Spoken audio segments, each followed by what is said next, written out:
TVL est devenu l'outil de la rébellion massive à cet embrigadement idéologique du peuple français mené prioritairement par les médias mainstream.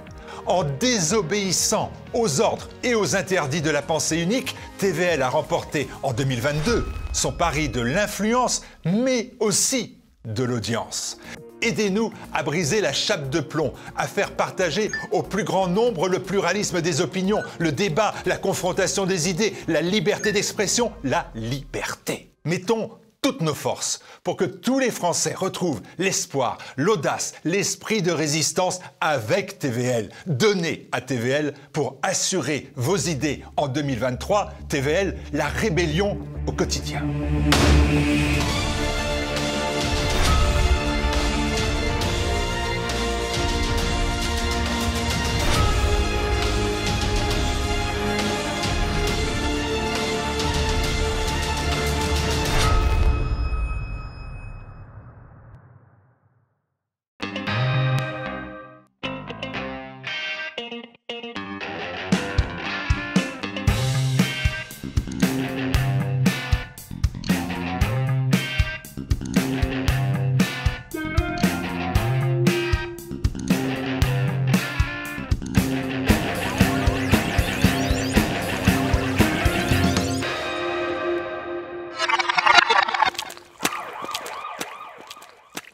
Bonjour et bienvenue dans Tueur en série. C'est un spécialiste de la banque et de la finance. C'est Pierre Jovanovic. Bonjour. Bonjour Arnaud. Alors, Merci à vous. Rien. Quand je vous ai dit je voudrais vous inviter pour faire une critique de Bad Banks, ma vie en non Billions. Pourquoi ? Alors, pour deux raisons. Parce que Bad Banks est très intéressant. Je le recommande, mais c'est sinistre. Alors, je ne parle pas du scénario, je parle du lieu du tournage. C'est tourné en Allemagne, et comme tout ce qui est tourné en Allemagne, c'est absolument sinistre. Vous savez, c'est un peu comme les films, les Belges des frères Dardenne, vous voyez, c'est un peu... Sauf que là, au lieu de tourner la vie d'un clochard homosexuel bipolaire, vous voyez, on vous raconte la vie de banquiers allemands ultra riches qui vivent à Hanovre ou à Munich. Bon, c'est franchement sinistre, quoi. Alors, il faut pas le voir en hiver. Ben, voilà. Bad Banks, c'est intéressant. Pour ceux qui suivent ma revue de presse, je le recommande parce que c'est ce qu'on a vécu en 2008, 2009, 2010, etc. Même encore aujourd'hui. Mais Billions, c'est 10 crans au-dessus. Là, hein, c'est au-dessus, c'est les millions. Des billions même. Des billions, voilà. Des trillions. Alors, faites-nous le pitch de la série. De la série 1, je parle pas de la saison 6 qui vient de sortir. Alors, le pitch de la série, c'est... on va dire, c'est pas un pitch parce que le terme est un peu... c'est l'histoire d'un trader qui s'appelle Bobby Axelrod. C'est ça. Et qui est interprété par un acteur absolument génial que j'adore. Moi aussi. Damian Lewis, qui s'est illustré dans d'autres séries qui ont des succès mondiaux. Fait penser à l'acteur qui est dans Bullitt. Peu importe. Burt Reynolds ? Non, dans Bullitt. Non, ça me dit rien. Bon, on coupera ça. Oui, on coupera. Vous couperez. Oui, vous couperez, oui. Là, c'est un truc foiré. Oui, alors attends, on enchaîne. Alors, donc, pour résumer, donc, c'est un trader qui a monté son propre hedge fund. Hein, donc, hedge. Alors, je vais expliquer quand même le terme hedge fund. Fund, ce sont les fonds. Hedge, c'est une forme de protection. Hein, c'est-à-dire qu'on se protège un peu. Donc, c'est des fonds protégés. Sous-entendu, voilà. Alors, c'est pas gagné, hein, surtout à l'époque. Et donc, ça n'a rien à voir avec une banque. C'est-à-dire que les hedge funds, ce sont des fonds de retraite, par exemple, des fonds de pension, non, mais même des fonds de pension qui vont donner à ces hedge funds à gérer leurs fonds. Ou alors des multinationales, enfin bon, peu importe, des sécurités sociales. Par exemple, je sais pas moi, le le fonds de pension des pompiers, des agents du FBI, de la CIA. La CIA a son propre hedge fund. Hein, c'est Apollo Management, hein, j'en ai parlé. À l'époque, c'était un tout petit. Maintenant, c'est devenu l'un des plus gros. Donc, et là, sur cette série, hein, moi j'en ai vu 4. Parce que les autres vont arriver. Et sur les 4, je n'ai pas pu lâcher le truc. C'est-à-dire que j'ai pu les regarder quasiment, je ne vais pas dire les unes après les autres, mais c'était vraiment, j'ai passé le week-end dessus. Absolument remarquable. D'une part parce que le scénario est fait par des spécialistes et surtout par un journaliste financier avec lequel j'ai eu l'occasion d'interviewer pour Blight Masters, qui est une autre forme de hedge fund, hein, la JP Morgan. Oui. Voilà, Andrew Sorkin qui, lui, travaillait notamment pour Wall Street et pour le New York Times. Et donc, c'est lui qui a alimenté toute la série, les 7 saisons, de les vraies histoires de Wall Street, les vraies truanderies de Wall Street, les vraies escroqueries de Wall Street. Et donc, tout ce que vous voyez dans Billions, tout est vrai, grosso modo. C'est-à-dire qu'en fait, ils ont bien sûr, vous avez comment dire, une histoire, si vous voulez. Ils écrivent le scénario pour que tous les personnages puissent interagir entre eux, etc. Mais chaque scénario déroule une histoire vraie, ou du moins repose sur une histoire vraie. Alors, je vous donne un exemple, hein, je l'ai mis de côté comme ça. Par exemple, il y a eu l'affaire de Monsieur Cohen, Monsieur Stephen Cohen, de la SAC, SEC Capital, donc dans les années, c'était 2009-2010 hein, de mémoire. Oui. Et c'était donc le ministre de la Justice de New York, du district sud, hein, Monsieur Preet Bharara, d'origine indienne. Bharara. C'est pas moi qui l'ai bien prononcé. Voilà. Et donc, lui, par exemple, dès le début, Billion démarre avec ça, hein, voilà, avec l'affaire Cohen. Ce sont surtout des histoires de délit d'initiés, et surtout, ça vous montre bien le fonctionnement de tous ces ultramilliardaires, comment ils s'arnaquent les uns les autres, comment ils arnaquent le petit peuple, pour s'enrichir eux-mêmes, et comment ils distribuent l'argent autour d'eux. Et là, je dirais que si je devais donner un autre titre à Billions, qui est somme toute assez banal, je dirais l'effet Cantillon. Voilà.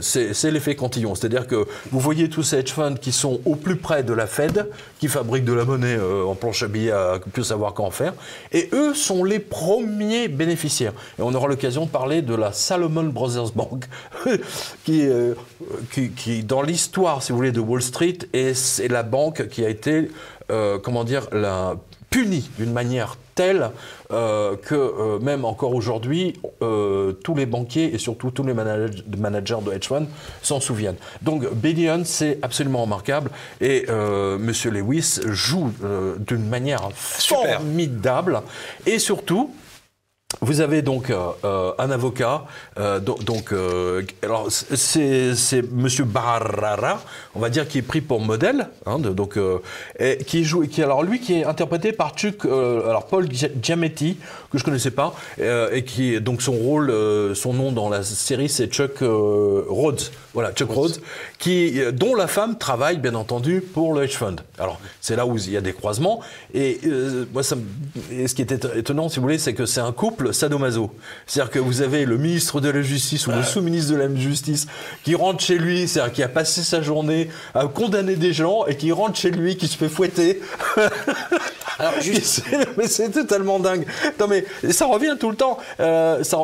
Et je pense que ça... Alors, je ne sais pas si M. Bharara se faisait fouetter lui aussi, mais en tout cas, connaissant les scénaristes, et notamment Sorkin, je peux vous garantir qu'ils n'ont pas sorti ça comme ça au hasard. C'est quand même un truc marrant, parce que le milliardaire, il est Axel Rod.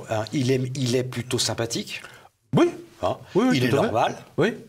Le procureur, il est totalement taré. Oui, absolument. Bon, sexuellement, mais il fait aussi une fixation sur les riches qui se traduit par une espèce de croisade délirante, pardon. Donc en fait, le milliardaire est sympa, le procureur est totalement faux, est une ordure. C'est un peu l'inverse de ce qu'on connaît chez nous. Enfin, chez nous, depuis Zola et depuis... oui, mais justement, mais c'est ça qui est intéressant. Attendez, c'est pas les affaires de magistrats complètement cinglés qui nous manquent. Hein. Non, c'est vrai. Il n'y a pas si longtemps, il y a un magistrat qui a été condamné, qui avait mis sa fille en vente pour des partouzes. Ça date d'il y a quoi? Il y a 3 mois, je vous le rappelle. Alors, on n'a pas trop parlé.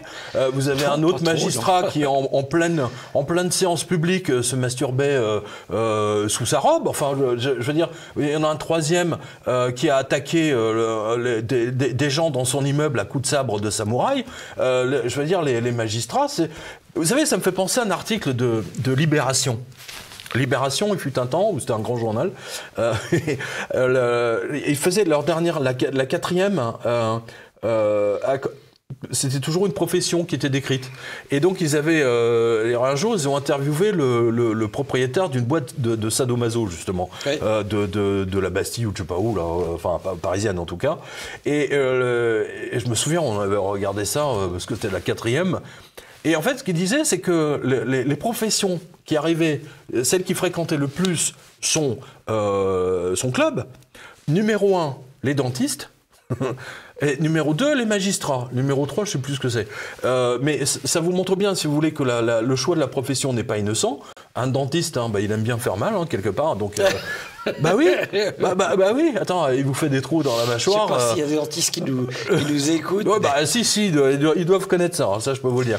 Voilà. Et donc, on retrouve tout de suite derrière les magistrats. Ce sont des gens qui infligent la douleur. Vrai. Et donc, du coup, ils vont dans des clubs, sans doute, soit pour en infliger, soit pour en recevoir. Je sais plus. C'est vrai qu'on dit menteur comme un arracheur de dents. Hein, mais on n'a pas dit sadomaso comme un arracheur de dents. C'est vrai. Voilà. Donc, ça confirme, si vous voulez, le profil là, de comment il s'appelle, Chuck Rhodes. Voilà. Ça, Chuck Rhodes et de sa femme. Oui. Voilà. Alors, quand même, il y a. Moi, le fait que ça soit un peu austère, Bad Banks. J'avais l'impression que c'était un peu réel. Vous me dites. Mais c'est réel.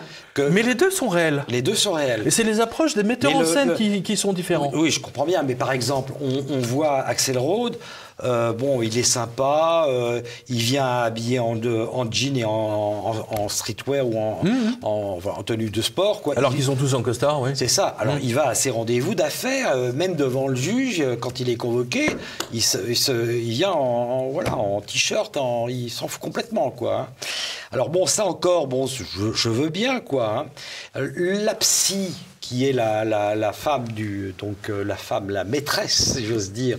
Oui, la maîtresse aussi, oui. Oui, c'est la maîtresse aussi. C'est marrant de se faire fouetter par sa femme qui devient du coup sa maîtresse. Ça, elle lui écrase ses cigarettes sur le torse. Il est attaché et elle lui écrase ses cigarettes sur le torse et il est là. Oh, c'est bon. Enfin, c'est. Ah, mais c'est tout à fait étonnant. C'est assez étonnant. La douleur, le plaisir dans la douleur, c'est. Attendez, Marquis de Sade. Oui, je comprends bien. N'oubliez pas, hein, sadomaso, ça vient de Sade. Hein, et maso, ça vient de l'écrivain allemand, celui qui a écrit La Vénus à la fourrure. D'accord.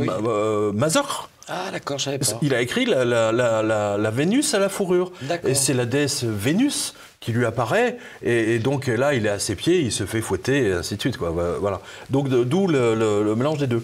D'ailleurs, Freud, on parle très souvent, et même les prédécesseurs de Freud, vous savez, dans l'encyclopédie de la sexualité, les premiers, si vous voulez, qui étudiaient le fétichisme, etc., étaient toujours, tout le monde était très... Enfin, ceux qui ne partagent pas, évidemment, le plaisir dans la douleur, ont du mal à comprendre le mécanisme. Comme quoi le corps peut fonctionner à l'envers, oui. Oui, bien sûr. Moi, ce qui m'étonne quand même, c'est le psy. Il est là et il fait des séances. Alors d'abord, c'est un psy qui est attaché à l'entreprise. Hein, et donc il est... Une psy. Une psy, oui. Oui, coach, psy, etc. Coach, psy, voilà. Les types viennent la voir. Elle est censée les motiver. Il lui dit, oh, ça m'embête quand même de dézinguer tel type, tel concurrent, parce que c'est un ami, je le connais bien. Et non, tu peux le dézinguer, c'est autre chose. Enfin, elle l'encourage à ne pas avoir de scrupules. Bon, ok, très bien, les affaires sont les affaires, je comprends très bien. Et puis, il y a des moments, elle leur fait des séances d'encouragement et de motivation, répète, je suis le meilleur, je vais gagner. Le type répète, je suis le meilleur, je vais gagner. Ça me paraît un peu puéril. Mais non, Ça se passe aujourd'hui, même dans les entreprises françaises. Hein. Oh, vache. Ah non, mais ça, non, je vous assure, ça se passe réellement. Hein, de la motivation, si vous voulez, d'entreprise. N'oubliez pas, tout ça vient de Californie. C'est-à-dire de Californie, c'est les Californiens qui ont importé ça. Oui, c'est-à-dire que vous aviez, par exemple, les programmeurs des jeux vidéo de chez Atari dans les années 80-90. Ils venaient... vous avez un exemple fameux, c'est Steve Jobs. Oui. Steve Jobs ne se lavait pas, par exemple. Ah bon? Il débarquait totalement débraillé avec des fringues qu'il n'a pas lavées depuis un mois. Il était connu, si vous voulez, comme programmeur dans toute la Silicon Valley avant qu'il lance Apple. Donc c'est un peu, oui, c'est toute cette idée, c'est venu progressivement de Californie jusqu'à arriver à New York. Voilà. C'est-à-dire qu'en fait, le principe, si vous voulez, c'est qu'à partir du moment où vous avez votre jet privé et votre Jaguar ou Rolls qui vous attend en bas, vous pouvez venir en t-shirt au bureau. C'est l'idée. C'est l'idée, voilà, c'est l'idée. Ouais. Voilà. Ouais, Elon Musk faisait ça. Hein. Il apparaît, Elon Musk, dans la série. Oui, tout à fait. Il apparaît avec ses fusées pour Mars. Voilà, c'est remarquable d'ailleurs. Moi, franchement, j'encourage tous nos spectateurs à regarder Billions parce que d'abord, c'est superbement bien filmé. Première chose. Bien. Oui, ensuite, numéro 2, c'est filmé dans tous les endroits entre guillemets, de New York ou du New Jersey, etc. C'est-à-dire tous les restaurants dans lesquels n'importe quel... Si vous téléphonez, monsieur, oui, vous aurez une réservation dans 6 mois. Alors que eux, en fait, c'est leur restaurant privé. Vous voyez, ils vont de restaurant en restaurant. Par exemple, il y a la fameuse pizzeria qui va racheter. Vous voyez il y a toutes ces histoires. C'est absolument remarquable sur leur mode de fonctionnement. Et ça, c'est véridique? Oui, bien sûr. Ah, d'accord. Okay. Mais vous avez plein d'histoires comme ça où le type trouvait... vous avez un trader, il trouvait l'histoire tellement bien... Mais attendez, je crois que... Mettez-vous un peu à leur place. Imaginez que vous avez à peu près 50 millions de dollars sur votre compte en banque. Voilà. Vous dites, tiens, j'aime bien ce restaurant, il fait des super plats, plutôt que de payer à chaque fois, je vais l'acheter. Comme ça m'évite à sortir la carte bleue. Voilà. Par exemple, vous avez alors, je vous donne... à Wall Street, par exemple, on disait que les traders de New York, de Wall Street, quand ils voulaient des saucisses de Strasbourg, ils envoyaient un avion chercher les saucisses à Strasbourg. Non, mais c'est véridique, hein. Par exemple, Elizabeth Taylor envoyait son avion, son jet privé, atterrir au Bourget. Elle allait chercher les baguettes fraîches à Paris et les gâteaux que le jet privé ramenait à Los Angeles. Oui. C'est une autre façon de penser, c'est une autre approche du monde, c'est plus zen. Vous voyez, ça vaut tous les coachs d'entreprise, mais ça vous montre bien que on a le cas célèbre, si vous voulez, de traders, toujours de Wall Street, bien entendu. Bien sûr. Qui, au lieu de prendre rendez-vous avec des prostituées des maisons closes de Munich, en fait, avait loué la totalité de toutes les filles, rien que pour eux. Ils étaient 3. Et ils avaient 300 filles pour eux. Vous voyez un peu l'idée? Oui, je vois bien, oui. Voilà. Et donc là, ça vous plonge, si vous voulez, dans le monde de ces... l'excès. Voilà, parce que là, ils sont au premier niveau, ils touchent directement les fonds de la Fed, qui impriment des centaines de milliards, des trilliards même, et donc ils sont les premiers bénéficiaires, et c'est eux qui les redistribuent d'une certaine façon. Et n'oubliez pas, Billion repose également sur l'affaire de la banque, de la Salomon Brothers Bank, hein, parce qu'on avait Lehman Brothers Bank, et on a la Salomon Brothers Bank. Voilà, je vous ai sorti quand même... mon reportage, alors vous pouvez le voir, c'est l'onglet reportage sur chevaneuil.com.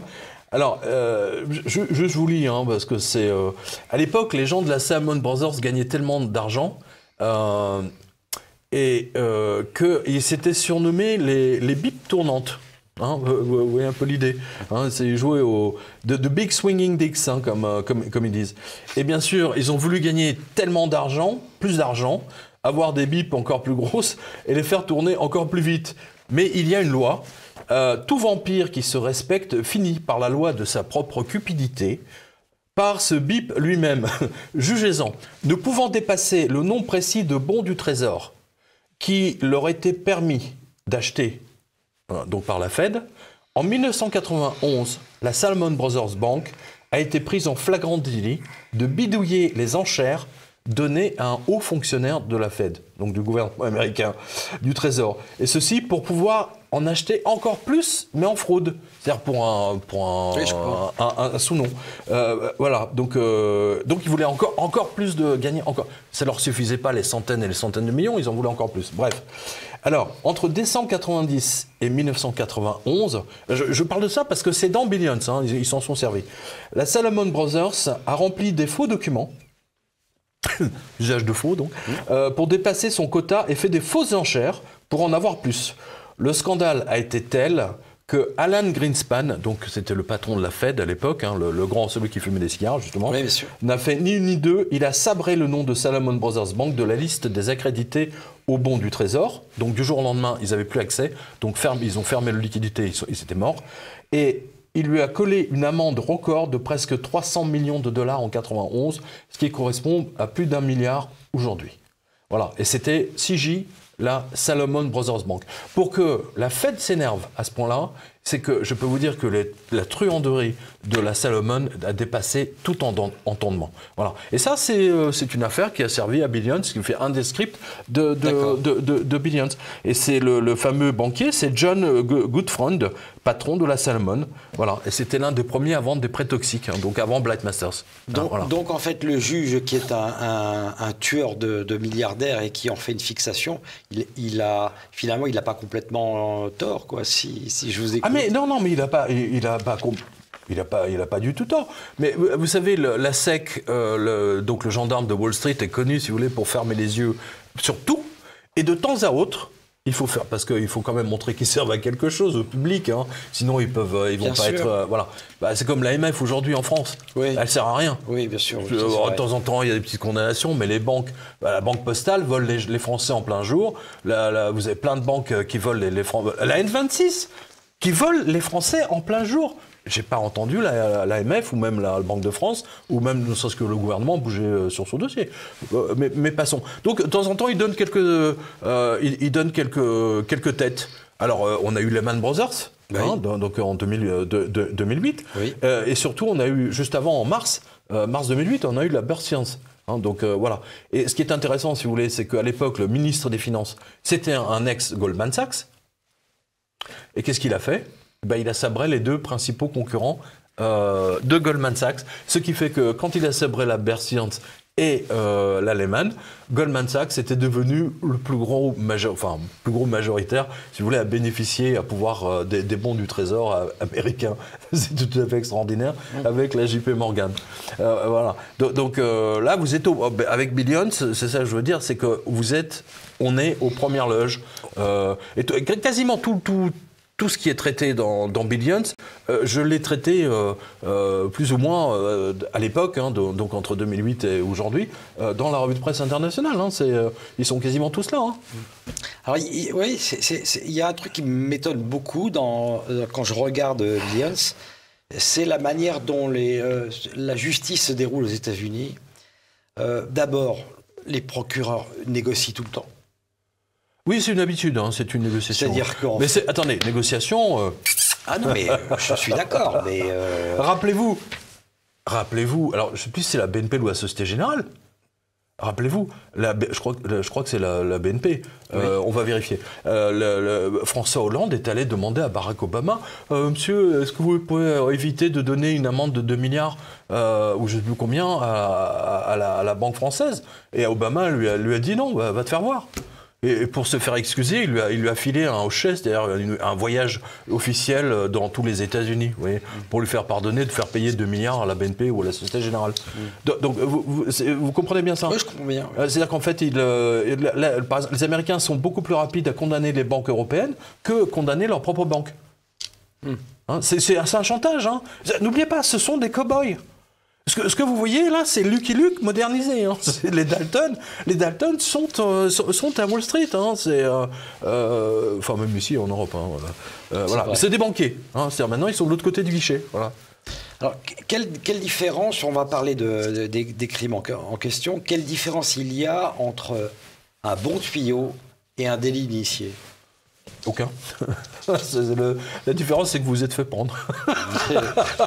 C'est aussi non, mais on a le droit d'avoir un bon tuyau. C'est même le boulot c'est même le métier du gestionnaire de portefeuille. Bernard-Henri Lévy s'est retrouvé devant un juge d'instruction pour délit d'initié. Et vous savez comment il s'en est sorti ? Il a expliqué qu'il prenait des amphétamines ou qu'il fumait des pétards, je me souviens plus des détails, et que comme il fumait, comme il planait, ça lui permet de voir le futur, et c'est comme ça qu'il a pu faire une superbe opération. Je me souviens plus de quelle était l'action, si c'était une action française ou américaine, mais en tout cas, il a fait une culbute phénoménale. Hein, voilà. Le délit d'initié, si vous voulez, sous Mitterrand, on a eu des Patrick Pellat. Là, attendez, les délits d'initié. Mitterrand était extraordinaire parce que Mitterrand, déjà il adorait Dallas, hein, rappelez-vous, parce qu'il regardait avec sa fille. Ah, c'était son truc, hein, avec sa fille Mazarine, il regardait Dallas. D'accord. Et là c'est Dallas vers puissance 1000 quoi. Billion, c'est Dallas puissance 1000, hein. Oui. Ah mais c'est clair. C'est plus du pétrole, c'est de la banque, c'est tout. Vous changez, vous avez c'est les mêmes personnages. Et Mitterrand, lui, n'avait jamais d'argent sur lui. C'est tout à fait extraordinaire. C'est-à-dire que chaque fois, par exemple, il rentrait dans une boulangerie, c'est toujours ses gardes du corps qui réglaient les additions. Ils achetaient des bouquins sur les quais, c'est les gardes du corps qui payaient ça. Il n'avait jamais un rond sur lui. C'était sa grande spécialité. Et c'est pour ça qu'on a eu autant d'affaires d'initiés sous les socialistes. Je me rappelle de l'affaire Péchinet, par exemple. Ça a été absolument colossal. Tous les gens à l'Élysée avaient palpé, quasiment, ou tous ses conseillers. Voilà, donc c'est la grande différence, si vous voulez, entre... Et puis c'est surtout la grande différence politique, si le patron de l'AMF veut vous coller ou pas, c'est tout. S'il veut vous laisser vos millions, il veut vous laisser, sinon... c'est la même chose aux États-Unis. C'est exactement la même chose. Je vous donne un exemple pratique, mais extrêmement clair. Il a été démontré à plusieurs reprises, si vous voulez, que le cours de l'or et de l'argent était truandé. Par la JP Morgan, en grande partie, dont d'ailleurs des traders ont été jetés en prison. Jamais le patron de la JP Morgan n'a été inquiété. Ce sont toujours des lampistes, quand il y a des lampistes. Voilà. Dans l'affaire des CDS et de l'arnaque, si vous voulez, en 2009, si vous voulez, des subprimes, la Goldman Sachs n'a jeté qu'un seul trader à la justice américaine, c'était un Français. Ah, voilà. Pas de bol.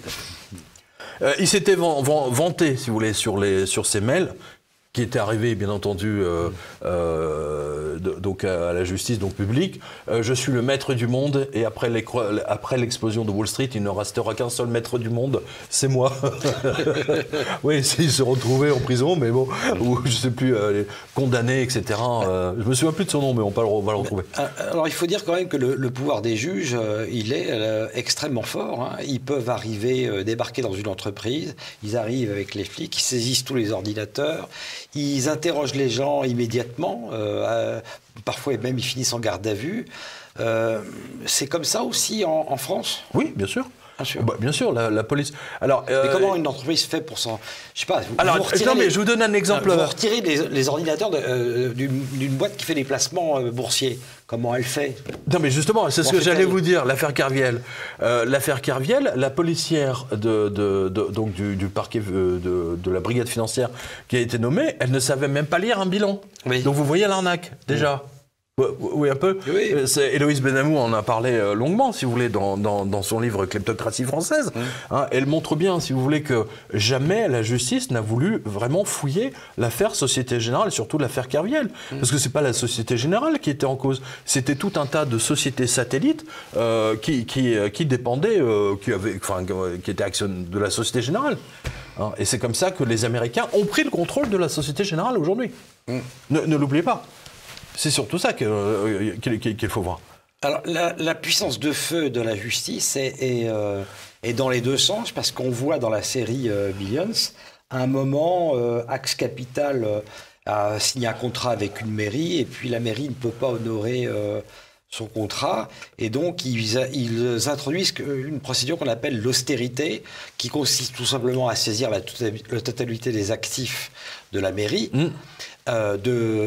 y compris des fonds destinés au paiement des retraites du personnel. Mais bien sûr, attendez, la même chose s'est passée en France, hein, je vous le rappelle.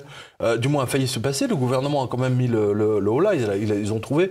Mais rappelez-vous, vous avez des municipalités qui ont été démarchées par par une bande d'escrocs d'ailleurs, je ne sais plus si c'est la Natixis ou Dexia. D'ailleurs, Dexia est mort depuis, je crois que c'est même Dexia, qui leur vendait des emprunts basés sur le franc suisse, etc. Et bien entendu, il y avait un jour où le franc suisse a décroché, et du coup, les municipalités se sont retrouvées endettées 5 fois plus qu'elles ne l'avaient compté. Et donc, le Dexia comme Natixis avait engrangé effectivement l'opération que vous décrivez, c'est-à-dire on saisit tous vos actifs, voilà. On saisit votre banque, parce qu'on a le droit de le faire, et sur votre banque, s'il y a l'argent pour payer les salariés, tant pis pour vous. C'est l'idée.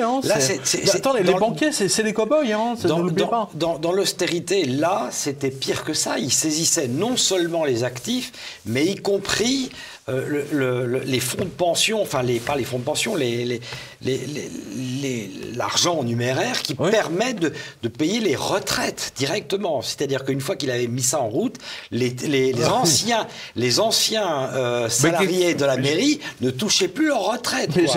Et moi, ça m'a fait penser à ce qu'on appelle aux États-Unis, qui est impossible en France, qui s'appelle le shutdown. C'est-à-dire que quand on a expliquer ce que le shutdown, ça sera peut-être plus simple. C'est quand on a dépassé le budget de l'État, très souvent c'est au mois de décembre, etc. Le gouvernement licencie tout le monde et ne paye plus personne. Voilà. C'est ça, et ne paye plus personne. Et ça s'arrête net, impossible chez nous.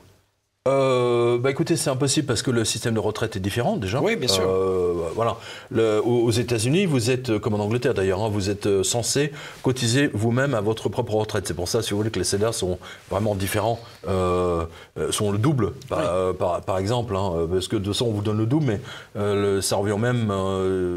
C'est à vous de faire votre cas 501, je crois. C'est comme ça que ça s'appelle. Le cas 501. Mais je pense que je vous l'ai dit tout à l'heure, la CIA avait décidé de faire son propre hedge fund, c'est-à-dire qu'en fait toutes les cotisations retraite des agents de la CIA allaient dans une société fondée par la CIA elle-même, dans laquelle ils ont mis les anciens agents de la CIA. Spécialistes de la finance, par exemple. Les gens du FBI et de la NSA, eux, se sont fait avoir, puisqu'ils avaient confié leur fonds de pension à un hedge fund privé, et le hedge fund privé, devinez où il avait mis tous ses fonds? Chez Madoff. Mauvaise pioche. Très, très mauvaise pioche. Je me souviens plus du nom de ce monsieur, et quand il a vu que Madoff, en fait, c'était... il s'est dit, ouh la vache, j'ai tout le FBI. Attends, il a tous les fonds, les cotisations retraite du FBI et de la NSA. Le mec, il avait aucune chance de fuir nulle part, ça c'est clair. Qu'est-ce qu'il a fait? Il s'est mis une balle dans la tête. Terminé. Il s'est mis ou non, il s'est mis. On lui a pris. On lui a mis. C'est pas pareil. Oui, non, c'est pas pareil. Mais j'ai pas trop suivi l'affaire. Mais j'ai pas du tout été surpris par sa mort. D'accord. C'est ce que je voulais vous dire. Non, mais c'est pas comme Bérégovoy qui s'est tiré une balle dans le pied avant de se tirer une balle dans la tête. Exactement, voilà, vous avez tout compris. Bérégovoy a fait on va peut-être voir les images derrière nous, il était à l'Assemblée nationale. J'ai tous les dossiers de tous ceux qui truandent le fisc, je vais le révéler. Après, il faut pas s'étonner qu'il soit mouru une semaine après. C'est bien naturel. Oui, c'est incroyable. Non, mais la bêtise de cet homme, qui devait être même très intelligent, mais là, il était d'une naïveté absolue, quoi. Total, il ne se rendait pas compte les puissances qu'il mettait en danger. Voilà. Alors, il y a une chose qui me choque particulièrement dans la série, c'est le rapport des Américains à l'argent. Alors, par exemple, vous avez ce qu'on appelle les galas de charité. Et donc, vous avez un espèce de mec avec un micro, comme dans les shows télévisés, et qui demande aux gens qui veulent bien mettre 1 million d'euros pour telle cause, de se lever. Les gens se lèvent, il y a une espèce de compétition. Oui. Ceux qui se détestent se regardent, puis l'autre se sent obligé de se lever parce que son ennemi juré s'est levé. Et, enfin, il en met plus. Chez nous... c'est même pas envisageable. Il y a plus de pudeur, quand même. Honnêtement, non, mais on n'a pas du tout les mêmes relations. D'une part, parce que n'oubliez pas, la France, c'est fondamentalement catholique, alors que les États-Unis sont un peuple fondamentalement protestant. C'est vrai. Qu'est-ce qui unit les protestants et les juifs? C'est plus vous avez d'argent sur votre compte et plus vous êtes béni de Dieu. Ceci, c'est QFD, si je puis me permettre. Voilà, c'est ce qu'il fallait démontrer. Et donc, les Français, les catholiques, si vous voulez, n'ont aucun problème avec le sexe, mais on ne parle pas d'argent. Les Américains n'ont aucun problème avec l'argent. En revanche, si par malheur, il y a un bout de sein qui apparaît à l'écran, vous prenez une amende de 20 millions de $. C'est arrivé, je ne sais plus quelle chaîne, avec une chanteuse qui, en dansant, je veux dire, on a vu ces seins en direct, et ils se sont pris une amende de, je ne sais plus, 20 millions de $ ou 2 millions de $. Outrage à la pudeur. Alors que c'est le premier exportateur de films porno, hein, c'est dans la vallée de Los Angeles, il ne faut peut-être pas l'oublier. C'est extrêmement hypocrite, c'est une société extrêmement hypocrite, voilà, c'est simple. Mais les Américains peuvent faire des choses qu'en France, ou en Italie, ou en Espagne, vous ne pouvez pas faire. C'est pour ça qu'eux, ils ont la Silicon Valley, et nous, on ne l'a pas. C'est vrai. Ah oui, non mais attention, c'est extrêmement important. Hein, vous allez voir un Américain, écoutez, j'ai une idée formidable, machin, je vais ouvrir un truc pour... je veux faire les SMS sur le site internet. Ah ouais, je comprends rien, mais allez, on le tente, ça va donner Twitter. Oui. N'oubliez pas, le Twitter, c'est à la base, parce que nos SMS étaient limités à 140 caractères. Oui, c'est vrai. Bah oui, on l'oublie trop souvent. 146, oui, voilà. Et c'est là où le génie, si vous voulez, est apparu. C'est la même chose pour Uber, c'est la même chose pour Airbnb. Pourquoi on n'a pas ces entreprises en France? C'est intéressant. On en a une, ils en ont 1000 ou 2000. C'est vrai. Eh oui. Nous, en France, quand on a introduit l'informatique dans les écoles, c'était le Thomson Théo. Et encore, ils l'ont fait. Attendez, j'étais déjà jeune journaliste, je connaissais le patron de Thomson à l'époque, le Thomson TO7, mais il y avait le Sinclair, il y avait le Commodore, etc. Mais ils l'ont fait, c'est ça qui était bien. Ils l'ont fait, je crois que c'est le pays le plus informatisé d'ailleurs, grâce à ça, grâce à ce programme. Ouais. Alors il y a un truc un twist qui se passe donc à la fin de la saison 5 et qui amène la saison 6. Ce twist est le suivant. Alors attention, moi j'ai pas vu, comme je vous l'ai dit, j'ai pas vu les derniers épisodes, à mon grand regret d'ailleurs. Oui. Donc Bobby Axelrod s'en va, sort du scénario à la fin. Ah, il sort du scénario. Oui. Il ne quitte pas Il est remplacé, vous voulez dire? Il est remplacé. D'accord. Voilà. Il sort du scénario parce que sa femme, dans sa vraie vie, sa femme est atteinte d'un cancer du sein et donc il veut passer les derniers jours avec elle. Elle va d'ailleurs mourir 3 mois après le début du tournage de la saison 6. Et donc on fait venir un autre bonhomme qui s'appelle Michael Prince qui rachète donc au dernier épisode de la saison 5 l'entreprise Axe Capital. Ouais. Et alors il faut absolument le rendre sympathique. Donc il va prendre un certain nombre de dispositions. Alors la première des dispositions, il va virer les 2/3 des clients, de ses clients. Et il va dire maintenant, on va faire la Prince List, il s'appelle Prince, la Prince List, c'est-à-dire que maintenant, ça ne sera pas à nous de prouver qu'on est bon, ça sera aux entreprises, nos clients, de prouver qu'ils nous méritent. Non mais c'est quelque chose d'extrêmement fréquent à Wall Street, je vous le rappelle. Vous avez tout un tas de fonds, si vous voulez, c'est eux qui vous choisissent. Qui choisissent de vous accepter ou pas. C'est même extrêmement fréquent. En France, c'est interdit, ça. Oui, enfin, c'est interdit sur le papier, mais si... attendez, je vous donne un exemple. Par exemple, je sais pas, moi, imaginons que vous avez 50 ou 100 000 euros ou 200 000 euros d'économie, ce qui est absolument raisonnable, et que vous allez demander à la banque, je sais pas moi, à une banque suisse installée en France de vous ouvrir un compte. Voilà. La banque elle va vous dire, non monsieur, nous on vous prend à partir de 5 millions ou de 2 millions. Voilà. L'UBS par exemple. Private, voilà, ils disent nous c'est tant. En théorie, on ne peut pas refuser. Rothschild, c'est tant. En théorie, on ne peut pas refuser un client pour des raisons politiques, par exemple. Il y a une exception, par exemple, le Front National, il n'a pas pu trouver de banque qui lui prêtait de l'argent, alors qu'il était certain de... C'était couru d'avance. C'était là, on a vu, si vous voulez, que la démocratie s'arrêtait là où commençait la liberté des banques. Oui. Voilà. Non, mais c'est très important. C'est très important de souligner ça, parce que moi j'ai trouvé ça absolument scandaleux que les partis politiques, quels qu'ils soient, c'est valable également pour de Mélenchon et la France Insoumise, qu'ils soient obligés, si vous voulez, de se soumettre au bon vouloir d'une banque. Je pense que là, c'était à la Banque de France de prêter l'argent aux partis politiques de manière à ce que tout le monde soit à la même. Mais c'est évident. Voilà, au même niveau. C'est évident. Le fait déjà d'obliger le FNRN d'aller faire leurs emprunts en Russie ou je ne sais pas où. Et ensuite, comme l'a fait très justement d'ailleurs Macron au dernier débat avec Madame Madame De Le lui Pen. balancer dans les dents. Et elle était incapable de se défendre, en plus de sortir les arguments véritables, quoi. Enfin, bon, passons. Je veux dire, vous soulignez là, effectivement, quelque chose de très important. Donc les banques choisissent, bien sûr. Ils choisissent, mais pas. Ils choisissent ses clients en fonction de critères politiques. Par exemple, si l'entreprise fabrique des bombes lacrymogènes. Des armes. Ouais, ou des armes, ou des choses comme ça. Dans la prostitution. Elle en veut pas. Ouais, non, mais c'est son droit. Hein. Attendez, vous avez aujourd'hui, par exemple, un panier d'actions, parce que c'est quand même une certaine forme de discrimination. Vous avez des paniers dans lesquels vous pouvez investir qui s'appellent les paniers verts.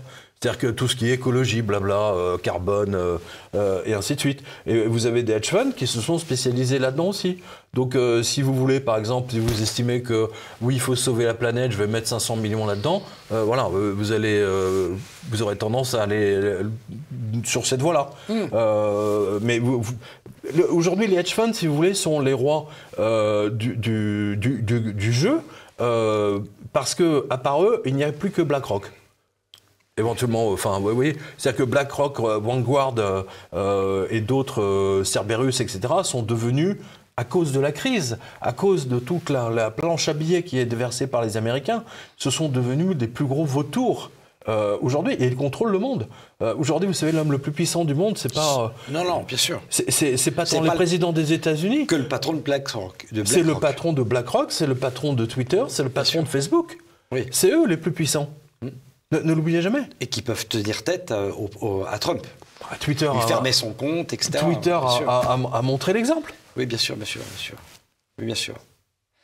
Alors, on avait dans la série, ça touche à sa fin là, on avait dans la série, moi je trouve, un déluge de wokisme, enfin de woke, avec notamment une Asia Kate Dillon qui joue un rôle de... Je sais pas de trader, bipolaire. C'est ça. On parle bien de la même. Non, pas bipolaire, non-binaire. Elle est une personnage non-binaire. Moi, je ne sais pas ce que ça veut dire, tout ça, mais... Ah bah ça, c'est en tout cas, le personnage est vrai. Oui, c'est ça. Non seulement le personnage est vrai, mais cette personne-là... On est bien d'accord, c'est celle qui s'est coupé les cheveux, qui est chauve. Qui est rasée. Oui. Et dans sa vraie vie, elle est également non-binaire. Et dans sa vraie vie, elle vit également avec une personne qui est également... attendez, juste, c'est quoi un non-binaire alors, un non-binaire, c'est quelqu'un qui ne se veut ni homme, ni femme. Il ne se reconnaît pas. Vous voulez dire c'est sexuel ? Non, c'est identitaire. D'accord. Donc il ne se reconnaît pas et il utilise des pronoms comme un, une, une S. Oui, que je vois. Elle, par exemple, elle utilise le prénom dans sa vie de tous les jours, le prénom Zé, qui veut dire donc il au pluriel ou elle au pluriel, qui est donc d'un point de vue du genre totalement neutre, mais qui est un pluriel. Moi, je ne connaissais qu'une personne jusqu'à présent qui parlait au pluriel, c'était le maréchal Pétain qui disait « Nous, Philippe Pétain, maréchal de France, chef de l'État français ». Donc je ne sais pas si elle savait qu'elle parlait comme le maréchal Pétain, si elle serait très contente, mais bon, bref, il y a quand même un déluge de wokisme dans le... Attendez, les Français sont quand même... La langue française est quand même tellement fondamentalement en avance sur son temps, parce que si vous regardez, je veux dire, l'intelligence supérieure du langage français l'a déjà établi. On a des prénoms, si vous voulez, qui sont woke. Claude. Oui. Dominique. Oui, d'accord. Oui, mais Dominique, c'est un homme, une femme, ça désigne les deux. Anne aussi, contrairement à ce qu'on pense. Anne. Oui, bien sûr. Bien sûr. Anne est un prénom masculin à l'origine. D'accord, je sais pas. Qui a été attribué par la suite aux femmes, mais au départ, c'est masculin. D'accord. C'est comme ça. Oui, Valérie. Valérie, enfin bon, avec un Y, voilà.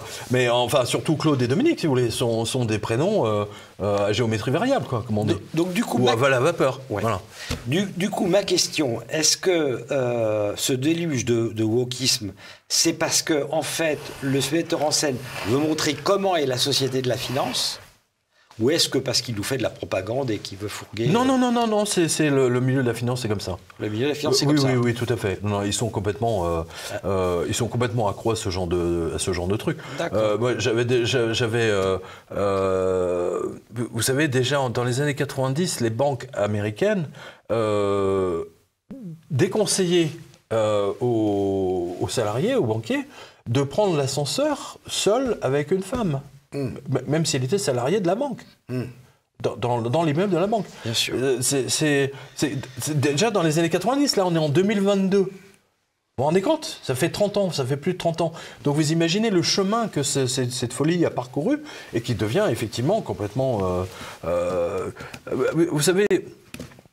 Tout ça, ce sont des modes, ça va passer. Rappelez-vous, vous savez, le peintre Boucher, à l'époque, Zola, etc., la tendance, si vous voulez, c'était les femmes rondes. Vous savez, avec des beaux seins, oui, avec un bassin extrêmement large. Vous regardez les peintures du Boucher, je vous dis, c'est un total délire. Et aujourd'hui, c'est tout le contraire. Vous voyez, c'est le mannequin qui n'a pas mangé depuis un mois. Alors, les femmes avec des hanches très prononcées, il y a un grand retour, puisque les femmes américaines se font mettre de la graisse à l'intérieur des fesses. Non. Bien sûr que si, oui. Non, ça c'est les Noirs, ça c'est pour imiter, vous savez, les fesses des calipiches des Noirs. Vous savez, à force de voir tous les clips des rappeurs, vous savez. Ah oui, mais non mais celle-là elle est géniale parce que celle-là je la connaissais pas, se mettre de la graisse. Bien sûr. Bien sûr. Ça me rappelle un médecin escroc qui avait inventé l'agrandissement du pénis. C'est-à-dire qu'il prenait la graisse. Et donc il le remettait autour du pénis, évidemment. Sauf que les mecs, dès qu'ils se mettaient à faire du sport, au bout de 15 jours, ils perdaient tout ce qu'il avait. Donc, ça me rappelle exactement la même chose. Donc les nénettes, là, elles vont se mettre de la graisse sur les fesses dès qu'elles vont faire du sport, de l'aérobic, je sais, du jogging. Elles vont perdre tout ce qu'elles... Non mais c'est n'importe quoi. C'est une société de dingue. Non mais on est parti dans des folies, quoi. C'est tout à fait extraordinaire. Et d'ailleurs, je trouve que Billion est un très bon résumé de cette société, de toutes ces dérives, de tous ces excès. Pour résumer d'ailleurs oui, à la tout à fin fait, de l'émission. Donc, j'en viens à la question qui tue. Bad Bank est nommé 4 sur Allocinéma, Billions 4,2. Quelle est votre note? Sur combien? Sur 5. 5. Ah bon, Oui, 5 à ce point-là. Bon, oui, si noté sur 10, je dirais 8,5 ou 9. Non, franchement, Billion, c'est top. C'est top. Non, c'est vraiment, c'est super bien filmé. Le scénario est nickel. Je veux dire, il n'y a pas de délire. J'ai regardé des fois des scénarios, enfin, d'autres séries, pardon. Et des scénarios, ils tiennent pas la route. C'est pas... Là, tout est réel. Tout est réel, tout repose. Là, je vous ai donné 2 cas. En début, par exemple, la Salomon Brothers Bank, je veux dire, le truc est décrit dans Billions. Voilà, mais c'est pas le seul. Il y a à peu près une trentaine de cas qui sont décrits dans... Tout est vrai, voilà. Tout est vrai. Bon. Donc vous avez... C'est comme le Watergate, c'est comme la série Gaslit, tout est vrai, voilà. Tout est vrai. Bon, bah écoutez, vous avez de très bons arguments pour voir donc Billions. Billions, la saison 6 sort en ce moment. Merci Pierre. Merci à vous Arnaud. À bientôt. Merci à vous, à bientôt.